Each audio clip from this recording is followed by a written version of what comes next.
അതാ അങ്ങോട്ടേക്ക് നോക്കൂ. അങ്ങോട്ടേക്ക് നോക്കാൻ ബുദ്ധിമുട്ടുള്ളവർ ഇങ്ങോട്ട് നോക്കിയാലും മതി. വീണ്ടും ഹൈജീൻ ഹൈജീൻ ഹൈജീൻ. ഒരു മാറ്റമില്ലല്ലോ ജാസ്മിൻ ചെരിപ്പിടാറില്ലേ?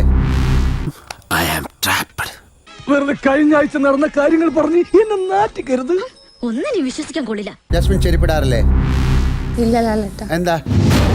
നിന്റെ നെറ്റിയിൽ എഴുതി വെച്ചിട്ടുണ്ട് നിന്നെ കൊണ്ട് ഈ പരിപാടി നടക്കൂലെന്ന്. അത് മനസ്സിലാക്കാനുള്ള വിവരം വേണ്ടേ? എനിക്ക് കംഫർട്ട് എന്നുള്ള രീതിയിൽ ഇവിടെ അങ്ങനെ ചെളി അഴുക്കൊന്നും ഇല്ലല്ലോ. ഇതെന്താണിത്? എന്തു പറഞ്ഞാലും ഒരു കുലുക്കോ ഇല്ലാത്ത സ്ത്രീയോ? നമ്മുടെ കംഫർട്ടിൽ ജീവിക്കാൻ പറ്റുന്ന ഒരു സ്ഥലമല്ല ഈ ബിഗ് ബോസ് ഹൗസ്. അങ്ങനെ പറഞ്ഞു കൊടുക്കണ രമണ. അതൊക്കെ ഗോപാലകൃഷ്ണൻ ഒരു നമ്പർ അല്ലേ?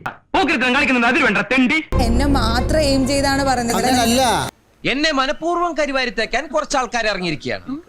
സെന്റിമെന്റ്സ് വേണ്ട, ഒരുപാട് സെന്റിമെന്റ്സ് കണ്ടവനാ ഞാൻ. അങ്ങനല്ല, നിങ്ങൾ മാത്രമേ ചെരുപ്പിടാതെ നടക്കുന്നുള്ളൂ എന്നാണ് പറഞ്ഞത്. വല്ല കാര്യമുണ്ടോ? എന്തിനാണ് ഇങ്ങനെ ഇല്ലാന്ന് നടക്കണേ? കിട്ടിയ മുതലും പലിശ ചേർത്ത് കിട്ടി. ആരും കണ്ടില്ല. വാ, ഞാൻ മാത്രല്ല ഇവിടെ ചെരുപ്പിടാന്ന്. ഞാൻ എനിക്ക് നിങ്ങൾ എന്തിനാ എയിം ചെയ്യുന്നത്? എടാ, ഇത് ഇതുവരെ കഴിഞ്ഞില്ലേ? വിഷമിക്കാതിരിക്കും. ഇതിലും വലുത് ഏതാണ്ട് വരായിരുന്നു. ഇങ്ങനെ തീർന്നെന്ന് കരുതിയാ മതി. ഞാൻ മാത്രല്ല ഇവിടെ ചെരുപ്പിടാന്ന്. ഞാൻ എനിക്ക് നിങ്ങൾ എന്തിനാ എയിം ചെയ്യുന്നത്? ചെല്ല് എന്തായാലും വരാനുള്ളത് വഴി തങ്ങുന്നില്ലല്ലോ. എനിക്കൊന്നും ആയില്ല. ബട്ട് എനിക്കെല്ലാമായി തൃപ്തിയായി.